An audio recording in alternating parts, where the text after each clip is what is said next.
하나님 말씀 시편 119편 57절에서 64절 말씀 교독합니다. 57절 말씀 제가 먼저 받들어 봉독드립니다. 여호와는 나의 분기시니 나는 주의 말씀을 지키리라 하였나이다. 내가 전심으로 주의 은혜를 구하여 싸우니 주의 말씀대로 나를 긍휼히 여기소서.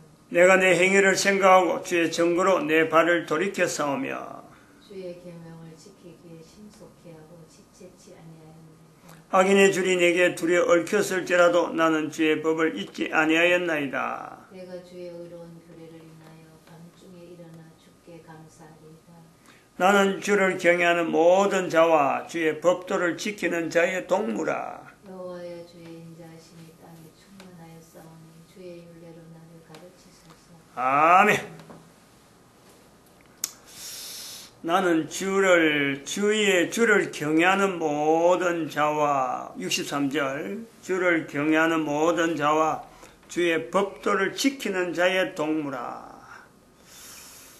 주의 의로운 규례를 내어 밤중에 일어나 주께 감사한다. 밤중에 일어난다. 잠 못 자는 밤이 되니까 밤중에 일어나게 됩니다. 경외하는 모든 자와 주의 법도를 지키는 자의 동무. 동무는 같은 수준의 삶을 살아야 동무가 되죠. 같은 레벨.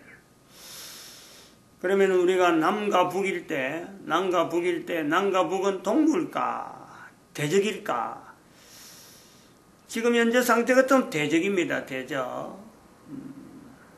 북쪽에는 무기만 잔뜩 있고 남쪽에는 돈만 자랑하는 거고, 북쪽에는 수없이 많은 사람이 먹을 것이 없어서 굶주리는데 여기는 먹는 것이 남아가지고 살에다가 자기 살이 없는 것이 오히려 편한데 많이 먹어가지고 먹고 활동을 안 하니까, 먹고 활동하면 살도 안 옵니다. 살 안 와요. 아무리 많이 먹어도. 근데 먹고 활동을 안 하니까 살이 찌니까 또 그걸 또 살 뺀다고 또 먹어갖고 또 토해내고 먹는 것이 남아 돌아간다니요. 그러면 이게 남과 북이 동족이라고 이게 동무의 위치에 있느냐? 절대 그럴 수가 없잖아요. 우리가 이런 걸 좀 고려를 해야 되겠죠. 남북 여러 가지 지금 입장이 보통 민감한 내용이 아니고 전 세계가 지금 주목하는 어마어마한 지금 과정이 지금 이번 주간에 흘러가게 되고, 특히 4월 27일은 또 그 남북 정상회담이 있습니다.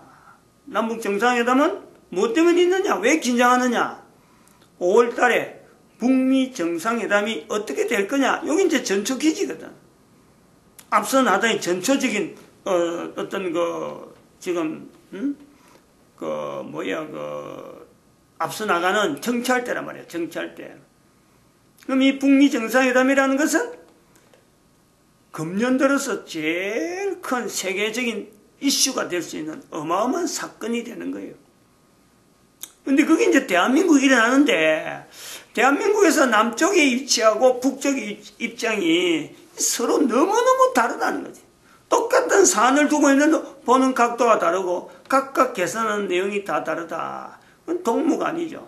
즉 동무가 되려면은 낮아질 수 있는 위치에, 즉 우리가 남쪽이 강하다 싶으면요, 강한 것을 낮춰서 북쪽하고 맞춰가야 돼. 그래서 경외하는 자, 주를 경외하는 모든 자와 주의 법도를 지키는 자의 동무.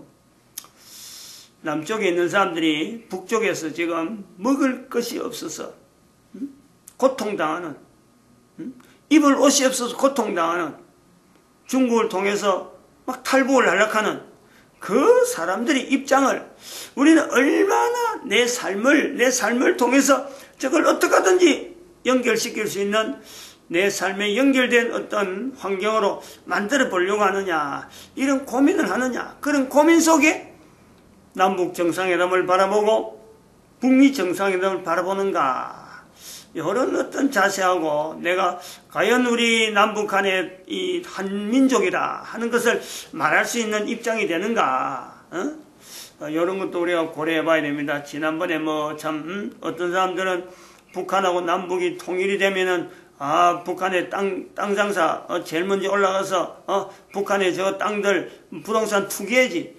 어떻게 그런 말을 어떻게 우리가 할 수 있나?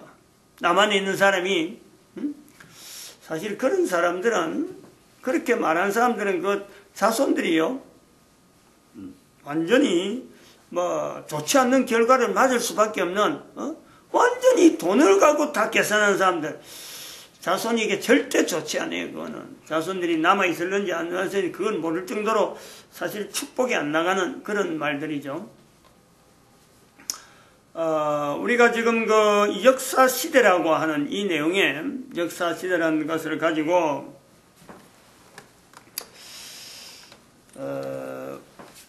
지금 아들 딸들이라고 하는 아들 딸 창세기 6장 2절 역사 시대에 우리가 들어와서 아들, 딸이라고 하는 이 말이 우리가 지난번에는 아들, 딸이라고 하는 개념을 역사적으로, 연대적으로 아들, 딸이라는 것을 쓰는 연대, 성경에 표현되어 있는 창세기 6장 2절에 있는 내용 그 다음에 아버지를 통해서 결국 아버지란 말이 있기 때문에 아들이란 딸이 말이 나올 수밖에 없는 아버지란 말이 있고 아들, 딸이란 말이 있다. 그리고 이제는 창세기 6장 2절에 아들이란 말이 있고 딸이 말이 나오는데 여기서 건너뛰어서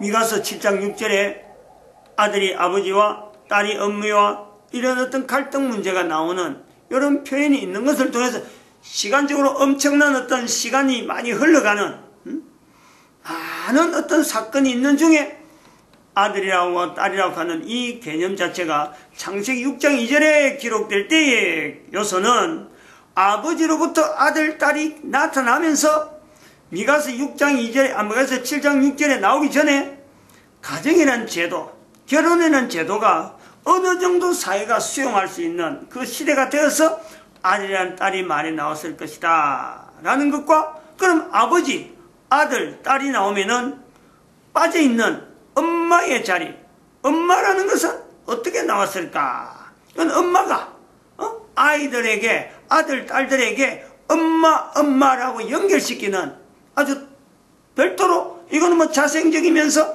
이게 언제 생기느냐고 의미를 둘 필요가 없을 정도로 생긴 자체에는 시대적으로는 아버지는 역사시대 처음으로 아들과 딸은 어쩌면 역사의 사건, 역사를 시대를 구분하는 하나의 창세기 6장 2절, 미가서 7장 6절 하는 이런 어떤 구분이 되어지는 데서 단어로서 아들, 딸이라는 내용이 있다 그런다면은 아버지와 아들, 딸이라는 것은 역사에 어떤 연결된 단어고 엄마는 역사와 전혀 무관한 어느 시절에 언제 생겼을지 모르는 단어로서 엄마라는 것을 있어가지고 그래서 아버지, 엄마, 아들, 딸 이 네 단어 가지고 하나의 가정이라고 하는 가정 안에 있는 서로의 호칭 자체가 형성되어지는 어떤 역사적인 과정을 우리가 보는 거죠. 언제부터라고 정확하게 몇 년도 며칠부터 어느 위치에서부터 시작됐다 이 말이 나올 필요가 없을 정도로 전 세계 모든 인류가 보편적으로 사용하고 있다. 가족의 단위 안에 서로 간에 호칭하는 데에서 이 호칭을 두고 지구라고 하는 이 범위 안에서 있는 사람들이 야, 아버지는 뭐며 엄마는 뭐며 아들은 뭐고 딸이 뭐다. 우리는 이렇게 부르는데 다른은 이렇게 부르는 건가? 이것 갖고 마찰이라는 지구 안에는요 다 통하는 거예요. 아버지, 엄마, 아들, 딸은 지구 안에서는 호칭 관계에서 가족이라는 단위에서 최소한에 부를 수 있는 이 호칭이 아버지, 엄마, 아들, 딸이다. 이제 그래서 아들, 딸이라고 하는 내용이 미가서 7장 6절과 또 예수님 말씀하신 마태복음 10장 21절, 마태복음 10장 36절, 35절, 36절 이런 어떤 구성에서 예수님이 그거다가 똑같이 미가서에서 나오는 표현을 예수님이 다시 말씀하신 걸 가지고 예수님이 말씀하셨으므로 그 내용은 미가서에서 플러스 알파를 하는데 그 알파가 하나님 나라를 추가로 되어지는 그 요소로 받아들이자. 그러면서 예수님이 말씀하시고 지금 2000년 지난 지금의 2012년을 기점으로 해서 우리는 예수님이 그렇게 말씀하셨음에도 불구하고 우리가 지금 아들, 딸이라는 것을 연대로 시대적인 인류 시대를 연대로 해서 역사의 어떤 구분을 지을 수 있음에도 불구하고 우리가 예수님이 말씀하신 그 말씀 자체가 2000년이 지난 지금에도 전혀 실행이 되어지지 못한 현재의 우리가 현재 상황을 비춰보는 거예요.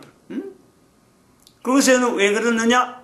바로 우리 인간이 예수님 말씀하실 때를 예수님 시대를 인간의 상태로 있어가지고 거기서 인조인간이 되어가는 과정, 인간이라고 하는 시대에서 인조인간으로 되어가는 시대에 예수님께서 하나님 나라를 선포했는데 추가로 되어서 이제 나타낸 거라 보는데 우리가 지금 2012년에 이르러서는 오히려 인조인간의 마지막 부분, 인조인간에서 제품인간 넘어가는 단계에서 우리가 예수님이 말씀하신 마태복음 10장에 있는 그 말씀을 새삼스럽게 아들과 딸이라 하는 역사적인 시대에 또 하나 하나님 나라에서 아들, 딸들은 어떤 관계가 있는가 이것 자체를 우리가 2000년 동안 지도록 하지 못했던 그 원인으로서 인조인간이 완전히 지금 현재 끝이 나는 현재 우리가 인조인간이라는 요소가 있기 때문에 앞으로 더 하나님 나라에 대해서는 더 또 가정에서 우리가 아버지라는 이름을 통해서 하나님이라고 하는 이 개념 자체가 분명히 인식이 되어야 되는데 그것 자체도 놓쳐버리고 했던 2000년 그걸 그대로 놔두면은 앞으로 제품인간 시대로 넘어가서 네오필름 시대가 점령하는 시대가 올 텐데 우리 인간은 마침내 그 자체가 현재 역사 시대 자체가 노아 홍수 이후부터 역사 시대로 볼 수 있는데도 불구하고 지금 역사 시대에서 넘어오는 역사 이전 시대에서 역사 시대로 넘어오는 과정에서 노아 홍수 이전에 창세기 6장에 있는 이 내용을 갖고 언급을 하고 있는데 오히려 우리 인류가 네오필름의 자체를 내다볼 수 있는 지금의 시대에서 2012년에 우리가 볼 때는 예수님 오시기 전 시대가 예수님 오시기 전이니까 그 예수님 오신다라고 하는 그 내용은 네오필름 시대를 내다봄으로 인해서 노아 홍수의 시대를 노아 홍수가 이제는 나타나는 것이 바로 네오필름이 등장하는 창세기 6장에 있는 내용이 그대로 현재적인 내용으로 지금 있다. 그럼 우리는 분명한 것은 우리가 인식을 해야 될 것은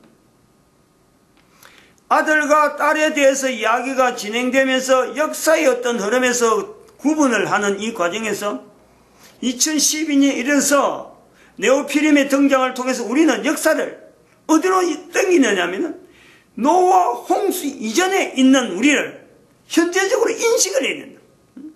노아 홍수가 분명히 있었지만은 사람들에게 노아 홍수가 있을 것이다 라고 이야기를 해도 아무도 노아 홍수를요 준비하거나 대비한 사람이 아무도 없어요. 노아 홍수가 있을 것이라고 이야기한 그 노아만이 유일하게 노아 홍수를 대비했던 우리가 그 상황을 우리가 본단 말이에요. 지금 이것이 이 표현에 지금 역사시대에 들어오는 이 과정에서 지금 이런 내용을 이야기를 할 수 있다는 이거는요 이 듣는 사람에게는 눈이 둥그레지는 내용이에요. 현재 시대에 현재 있는 상황이 노아에게 홍수가 있을 것이다 말씀하셨고 노아는 그에 따라서 방주를 준비하는 120년간이라는 세월이 지나면서 노아는 준비를 하는 거예요. 그러한 시간처럼 시간이 120년이 되든지 1200년이 되든지 뭐 이런 시간이라는 그 자체는요 그건 길고 짧은 거는 우리가 알 수가 없어요. 그게 120년이 될든지 안 그러면 12년이 될지 안 그러면 내년에 될지 1년 2개월이 지나서 끝날지 알지를 못하는 거예요. 시기는 우리가 중요하지 않아요. 단지 분명한 것은 예수님이 2000년 전에 오셨던 예수님이 분명히 오신다는 거예요. 오는 때는 모르는 거예요. 그거는. 오시는 건 확실한데 오는 때는 모른다. 그럼 시간이 길고 짧은 거는 우리가 뭐 참 말할 필요가 없어요. 단지 오시는 건 분명한데 네오피림이 등장이 창세기 6장에 있었고 바로 그 시대에 노아 홍수가 이야기되고 있다라는 것 자체가 지금이 똑같다는 거죠. 이런 내용을 듣고도 뭐 성경에 그런 거는 그런 거고 지금 시대에 뭐 설마 그런 일이 있을란고 이미 오래된 노아 홍수를 뭐 새삼스럽게 지금하고 똑같이 이야기한다 이렇게 들으면은 뭐 할 말이 없어요. 뭐 노아 홍수 시대도 그랬으니까 분명히 노아 홍수가 방주가 문이 닫히고 비가 올 때 그때까지도 물이 차올라올 때까지도 이게 홍수가 되려고는 아무도 몰라. 비가 오고 있을 때라도 이 비를 통해서 홍수가 되려고는 아무도 몰라요. 마찬가지요. 우리 또 근은혜 전사님도 기도했지만은 마지막 때에 대한 어떤 시그널이 지금 중국에서 나오는 이제 스모그 현상. 우리 어릴 때는요, 불과 한 60년, 지금 50년이 봐도, 아니, 대한민국이 얼마나 공기 좋아요. 응? 얼마나 공기 좋은 대한민국 날씨였어요. 그게 한 30년, 제가 어릴 때 한 20, 30년쯤 이래 돼갈 때, 나이가 30년 될 때, 그때서 서울에 있었는데, 서울에 스모그 현상 했다고. 응? 그래서 야 이거 대한민국 전체에도 서울이 제일 그 먼지가 많다 이래갖고는 서울만 먼지가 많은 줄 알았는데 지금 나이가 60이 넘어간 지금은요 대한민국 전역이 중국에서 넘어오는 스모그와 우리 또 한국에서 또 일으키는 매연 때문에 지금 뭐 골머리가 매일매일 스모그 이 신호가 계속 오는 거예요. 그래서 옛날에는 그냥 얼굴 내놓고 다니는 것이 정상인데 지금은 마스크 쓰고 다니는 길거리 사람이요. 어떻게 얼굴이 이게 자기 정체성인데 이 정체성을 가리고 다니도 지금은 떳떳한 거예요. 이게 달라지는 세태에 대해서 앞으로 이것이 달라져서 우리가 지금 현재 살고 있는 것이 마치 창세기 6장에 있는 네피림이 등장해서 사람을 막 죽이도 그것이 뭐죠? 태연석처럼 좀 아주 천연스럽게 자연스러운 현상이 될 것이다 라고 한들 지금은 이상하게 될지 모르지만요 그 시대가 되면은 네오피림이란 등장이 나타나면서 이름은 네오피림이 아니라고 할 수 있겠지만 마치 네오피림처럼 사람을 죽이는 일이 마치 직업처럼 그냥 쉽게 사람을 죽이는 거예요. 이래 죽거나 저래 죽거나 스모그에서 죽거나 공장에서 뭐 일하다가 기계 깔려서 기계하고 같이 작동해서 죽는 거나 오히려 그런 부분에 반응 잘하는 것은 사람보다 네오피림이 훨씬 적응을 잘하니까 사람 그거 죽어봐봐야 별로 신경 안 쓰는 이런 시대예요. 도래할 것이다 라는 거예요.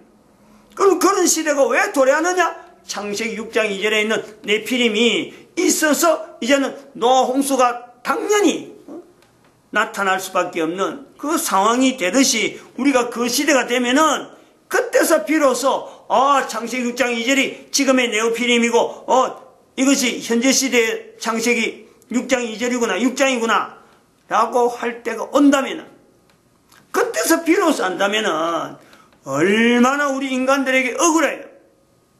억울하잖아요. 노아 홍수 이야기도 그렇잖아요. 아무것도 아무한테는 안 알리고 홍수가 나와요 할 수도 있지만은 그래갖고 노아만 썩 살릴 수도 있어요. 근데 노아에게 미리 120년 전에 알리신 거 아니에요. 알려준 거 아니에요. 그러면서 홍수를 해서 죽은 사람들에게 불평 불만 없죠. 갑자기 왜 비를 내서 우리 적겠냐? 이 말이 없단 말이에요. 120년 다 알릴 수 있는 대로 다 알리고 모르는 사람이 아무도 없을 때 비가 내려오는 거예요. 지금 우리가 이래 선포되어지는 것은 네오피림이 등장할 동안에 여러 매체를 통해서 이거는 반드시 알려질 수밖에 없어요. 지금 여기 선포하는 것은 어떤 매체를 통해서 어떻게 알려질지 아무도 몰라요. 그러나 하나님께서 이걸 쓰신다니까. 반드시 그때가 오기 때문에. 이렇게 우리가 때를 알아가는데 시대 역사를 구분해 가는 데에 아들에서부터 딸에 하는 이 호칭으로 인해서 이렇게 성경에 등장하는 여러 부분에 창세기 6장 2절, 미가서 7장 6절, 마태복음 10장 21절, 그 다음에 마태복음 10장 35절, 36절 나타난 이런 내용을 통해서 하나의 특색 있는 내용을 가지고 우리가 아들, 딸이라는 것을 한번 시대적으로 봤다, 볼 수 있다 라고 한다면은 이제 아들, 딸에 대한 의미를 아들, 딸이라는 것은 어떤 의미가 있느냐라고 이제 들어가야 되겠고, 또 한편으로는 엄마라고 하는 이 말을 우리는 새삼스럽게 한번 생각을 해봐야 돼요. 아들, 딸은, 아버지는, 그렇잖아요. 아버지는, 역사의 시작으로서, 역사시대의 시작으로서 아버지의 호칭에 대해서 출발을 했다. 그런데 지금에서 알아본 적, 우리가 역사의 시작에서 와서 지금 종말이라, 인류 종말이라 해서 왜 우리가 인류 종말에서 지금 현재 이렇게 떠들어야 되느냐. 분명한 증거. 역사시대로서 시작을 아버지로 시작했는데, 이 역사의 마지막에 인류 역사의 종말 시대로 선포되어지는 2012년에 이르러서 새삼스럽게 아버지에 대한 개념을 우리가 연결할 적에 가정에서 아버지라 부르는 그 아버지를, 그 아버지라는 호칭 속에는 하나님을 부르는 호칭이 들어있는데, 가정에서 가정마다 아버지란 말을 쓰면서 하나님께서 지금 지구에 들어서 모든 섭리 자체가 인간의 존재를 위해서 모든 것이 지금 섭리 중에 있는데도 불구하고 모든 가정에 쓰고 있는 아버지라는 호칭을 통해서 하나님에 대한 인식, 하나님의 접근을 거의 하지 않고 있는 어느 한 가정인들 그 아버지라는 호칭을 쓰는 걸 가지고 가정에 쓰는 호칭 속에 하나님 아버지에 대한 그 연결을 하지 않는, 이것에서 우리는요 인류 종말이 분명히 확실하다 하는 것을 우리가 연상하는, 인식하는 거예요. 받아들이는 거예요.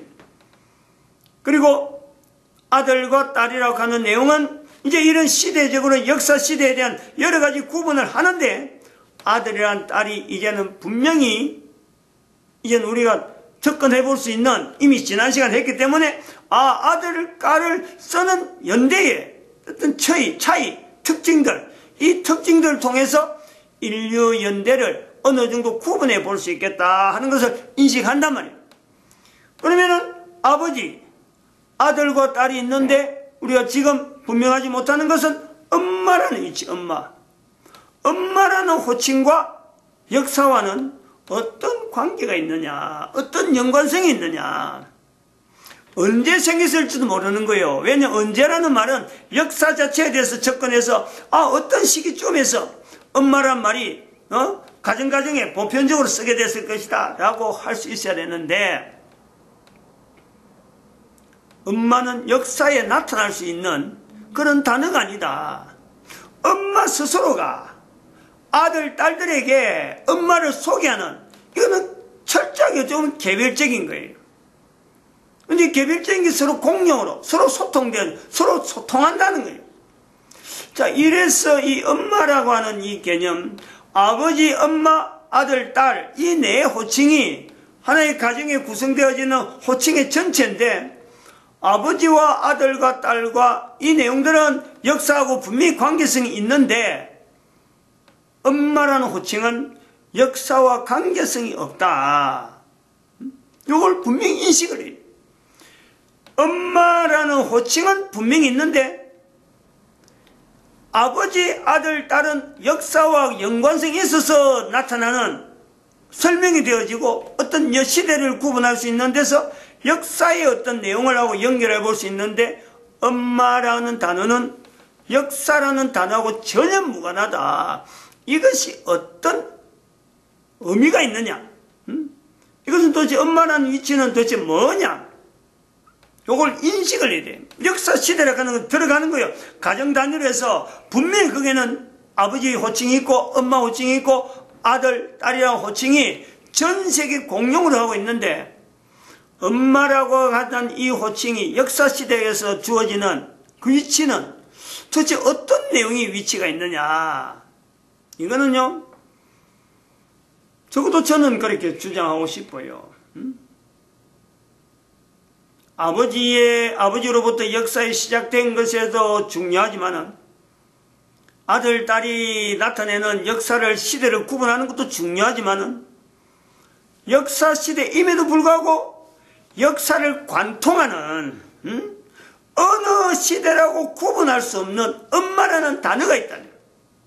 이거는 역사를 나타내는 인류의 역사하고 전혀 무관하지만은 역사를 하나의 관통해서 전 역사를, 시대를 구분하고 있는 시작점과 마지막 점을 하나의 전체 환으로, 처음과 끝을, 역사라 하면 처음이 시작이 있고 역사라 마치는 때가 있는 거예요. 그런데 아들, 딸이란 것은 시대에 구분되어지는 매듭이라고, 안 그러면 사건이라 그런다면은 엄마라는 단어가 있기 때문에 역사가 무관한 거예요. 역사가. 다시 말하면 우리가 염주라 그러지. 염주, 고리, 구슬이 있으면 구슬 하나하나가 낱개요. 낱개. 그것은 아들이 되기도 하고 딸이 되기도 한 역사의 시대의 어떤 사건이란 말이에요. 아들, 딸은 역사 시대를 나타나는 구슬의 어떤 하나 구슬이에요. 그리고 시작점은 이제 매듭이 처음 시작되는 그 위치가 있을 거라고. 그것은 이제 시작되는, 매듭이 처음 시작되는 분명한 위치에는 아버지라고 하는 거예요. 엄마는 뭐냐? 모든 구슬, 즉 역사에 나타나는 전체 역사에 공통적으로 이 구슬을 꿰는 거예요. 꿰는 거. 공통적인 거예요. 구슬이 이런 구슬 저런 구슬 모양이 다양한 구슬이 있지만 다양한 것지만 이것이 꿰는 줄이라. 그것이 없으면은 구슬의 의미가 없는 거고, 왜 구슬이 되어야 될지 이유가 없는 거예요. 엄마라고 하는 요소는 바로 그런 요소가 있다. 가정에서 엄마는 역사 자체하고 무관하단 말이에요. 한 가정에 있는 엄마나 그 엄마를 다른 가정에 갖다 놔도요, 똑같은 엄마의 역사가, 엄마의 기능이 어느 가정이나 어느 시대나 똑같다는 거예요. 아들이나 딸은 지금 시대 아들, 지금 시대 딸은 다음 시대에 나타나서 아들과 딸은요 또 달라요. 시대에 따라서 아들, 딸은요 바뀌는 거예요. 계속 바뀌면서 역사적인 여러 가지 변화들을, 시대적인 구분을 할 수 있는 것이 아들, 딸이라 한다면은 엄마는 어느 시대나 어디 가더라, 어느 장소나 어디 가더라도 인간이 있는 동안에는 그곳에는요 항상 엄마는 항상 똑같다. 즉 역사와 무관하다 이거예요. 엄마의 자리는 역사와 무관한 자리가 있다. 어느 환경에 가도 어느 시대 가도 아들, 딸들에게 불려지는 엄마의 자리는 반드시 있어야 된다. 시작은 이미 아버지를 통해서 역사는 시작됐겠지만은 어떤 사건이나 어떤 중심에는요 항상 그곳에는 엄마가 보이지 않는 하나의 그 역사를 이어가는, 역사 전체를 통일해서 시대 전체를, 시작과 끝을 하나로 연결하는, 그러므로 인류 전체 역사, 아까 말씀했지만 노아 시대의 창세기 6장에 있는 내용이 앞으로 우리가 지금 현재 수천 년이 지난 지금에 예수님 오실 때 이르러서 네오피림이 나타날 때 그거하고 똑같은 사건이 되어지는 것은 창세기 6장에 있는 엄마도 있었고, 지금의 엄마도 있고, 예수님 오실 때 엄마도 있고, 앞으로 네오피림이 나타나도 그때 엄마가 있다. 그 엄마가요 똑같다는 거죠. 시대, 역사를 구분할 수 없는 단어, 거기에서 우리가 엄마라는 위치를 우리가 둬야 된다. 이걸 인식할 필요가 있다는 거예요. 우리가 지금 모든 사람들이 가정 안에서 불려지는 단어, 호칭 자체가 가지고 있는 역사와 관계되어지는, 구분되어지는 이 호칭에 대한 이 표현을 할 수 있어야 된다라는 거예요.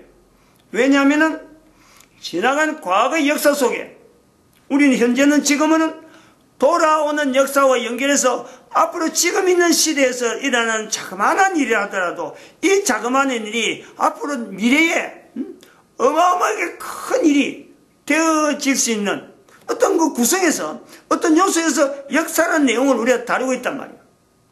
근데 거기서 가정 단위에 시작되어서 사회가 되어지고 사회 단위에서 국가라고 하는 전체적인 통을 통해서 우리가 하나의 역사라는 구조를 가지고 전 세계 인류가 하나 되어진 데 나아가는 데에 가정 단위를 이루고 있는 아버지, 엄마, 아들, 딸에 대해서 각각 호칭에 대해서 역사와 연결되어지는 의미, 역사와 연결되는 어떤 기능들을 설명 못하고 넘어간다면 그런 단어가 있다면 안 된단 말이에요. 근데 아버지는 분명히 먼저 이야기됐고 아들, 딸들은 이야기됐는데 엄마라고 하는 이 위치는 역사와 무관하면서 역사 전체를 통으로 하나로 지금 현재로 과거에 있는 역사적인 사건이나 엄마가 있으므로 지금의 역사적인 사건 그리고 앞으로의 역사적인 사건이 엄마가 있으므로 통으로 엮어지는 기능으로서 역사와 연관된 역사에 대해서 구분되어지는 따로 불려지는 단어는 아니지만은 역사 전체를 통으로 묶는 아주 기이한 위치에 있는 어떤 표현이 엄마다라는 거예요. 다르게 또 구체적으로 이야기하면은 역사에 대해서 어떤 역사, 먼 역사, 그건 뭐 시대가 어떻게 되는지 그 관계없어요. 엄마가 하는 일은 과거나 지금이나 앞으로나 그것은 하나님이어서 주어지는 인류가 존재해야 되는데 아주 기본적인 구성으로서 여성으로서 나타내는 아들이 아니요 딸도 아니면서 엄마라고 하는 이 아주 기능은 어느 누구라도 흉내낼 수 없는 위치가 분명히 있다. 이런 것에서 아들이나 딸이나 엄마에 대한 이 자세가 한결같은, 과거에도 한결같았다면 지금도 아버지에 대해서는 아들이나 딸이 아버지에 대해서 반응하는 시대마다 달라요. 근데 엄마에 대해서 반응하는 것은 과거에나 지금이나 앞으로도 엄마가 변하지 않기 때문에, 엄마는 위치가 변하지 않기 때문에, 역사에 대해서 변하지 않는 단어이기 때문에 아들, 딸들이 과거에 반응하는 거나 지금이나 앞으로도 변함이 없는 똑같은 형태가 나온다. 그래서 우리는요, 이런 것이 있기 때문에, 엄마라는 자리가 있고, 그 다음에 아들, 딸들이라는 요소가 있기 때문에, 이게 호칭이 변함이 없는 내용을 통해서 역사 전체에서 흐르고 있는 요소가 있으니까, 우리 인간이라는 것 자체도, 인간이 과거의 삶의 역사, 과거의 인류사를 통해서 현재적인 살펴보면서 미래를 예측이 가능하다는 거예요. 근데 이런 구조를 가지고 미래를 예측하지 않기 때문에 지금의 과거에도 그랬고, 이런 구성 요소, 가정에 있는 아주 기본 단위, 가정 단위, 사회 단위, 국가 단위에 대한 아주 기본적인 요소에서 가정에 불려지는 호칭 문제에 대해서 분명한 어떤 기준점이 없이 그냥 주어지는 사건 위주로 어떤 통계적인 내용만 가지고 일어나는 현상만 가지고 현재의 현상과 과거에 있는 내용을 현상적인 부분에 비추해가지고 미래를 내다보니까 미래에 나타난 현상이요, 과거를 현재에서 과거로 보는 그 데이터 적용이 잘못돼서 미래에 적용되어지는 요소가 아니기 때문에 그것을 핀트가 어긋나면서 현재적으로 나타난 이것도 올바르지 못하는 분명한 또 요소가 있어가지고 미래는 더욱더 안 맞아요. 그 사례는 지난번에 말씀드린 그래프를 가지고 교육 자료를 가지고 100년 단위의 어떤 인구 추세를 갖고 이야기하는데 제가 설명을 한번 드렸습니다. 그래서 이제는 아들, 딸이라고 하는 내용을 우리가 이제 내용을 가지고 아버지, 엄마, 아들, 딸 이 내용을 이제 분명히 어느 정도 하나의 가정 단위에서 나타나는 서로가 표현할 수 있는 단어로 본다 그러면은 이제 아들, 딸이라고 하는 내용의 두 번째 우리가 자체로 이제 들어가 보면은 도대체 이거는 어떤 의미가 있느냐, 아들, 딸이. 아들, 딸이 어떤 의미가 있느냐. 이 부분으로 이제 들어가는 거예요. 들어가더라도 아까도 했지만 아들, 딸이라는 단어가 가지고 있는 구성, 우리가 지난번에 시대적으로 불어보는 그 요소에서 아들, 딸을 썼기 때문에 아들, 딸이라고 하는 이 의미를 우리가 보는데도 역사와 더불어서 볼 수밖에 없는, 역사와 연관성에 대해서 본다는, 역사와 아들, 딸의 의미라고 할 때 첫 번째는 아들, 딸의 의미, 이제 어떤 의미 부분에 들어가는 거예요. 이건 어떤 의미가 있느냐.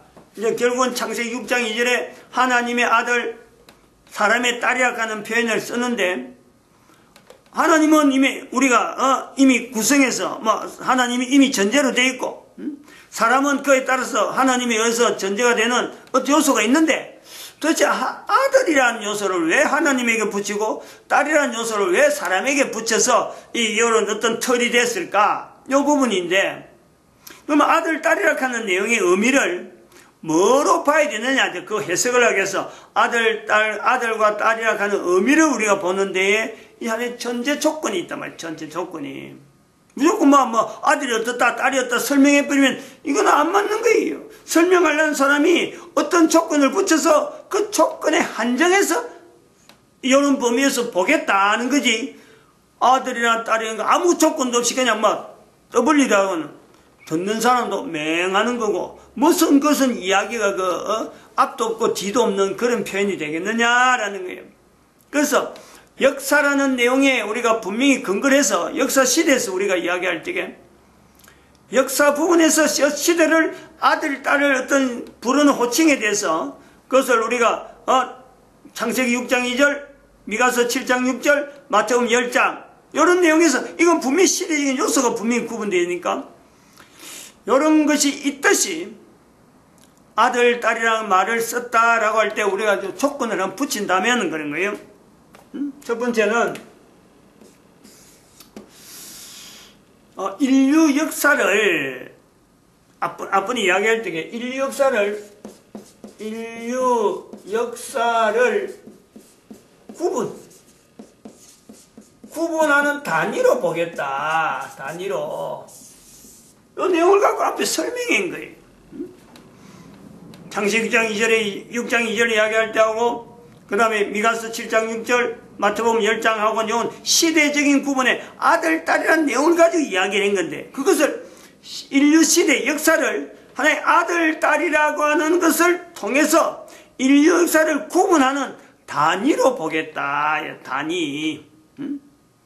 아들, 딸이라는 호칭이라고 하는 그 내용이 형성되는 요소에서 인류 역사의 어떤 흐름에 구분하는 데서 하나의 경계선을 지을 수 있는 우리 요소를 본다. 그래서 단위란 말이에요. 단위.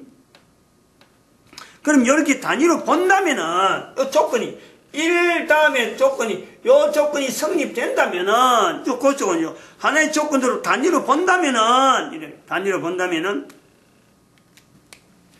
아들, 딸이라 하는 이 내용은 아들이다, 딸이라 하는 이 내용은 결국은 뭐냐니까? 요 조건이 성립이 된다면은 결국에는 인류 역사에서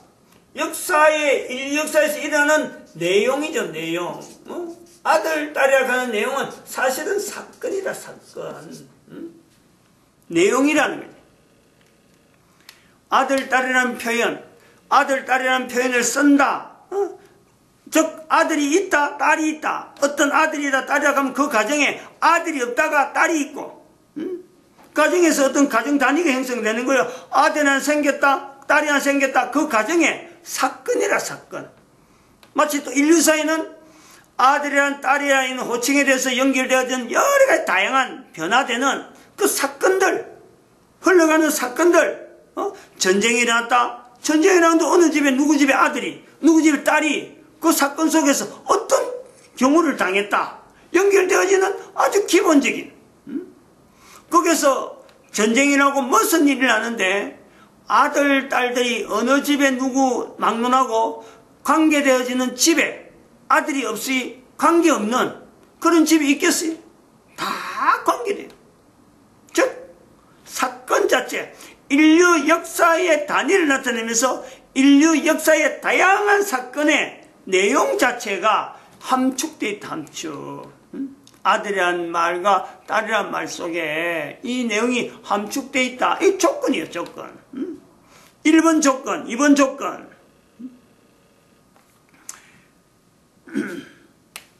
그래서 이제 이번 조건까지 된다면 세 번째는 인류의 역사의 사건을 아들이란 딸이란 이 단위로 해서 역사를 하나의 단위로 본다면은 우리가 이것을 이제 또 3번 조건에 들어갈 수 있는 1번에서 2번 단 조건, 2번에서 3번 조건이 될 때 이거 3번의 조건은 현재 인류사는 과거만 우리가 확인이 됩니다. 과거는. 이 과거가 있으니까 현재를 우리가 비교해 보는 거 아니에요. 현재를. 과거에서. 그런데 아들, 딸들을 기준하면은 아들, 딸들을 해서 역사시대를 본다. 역사시대 사건을 본다면은 반드시 아까도 말씀드렸어요. 이거는요, 미래가 가능하다니까요. 미래가.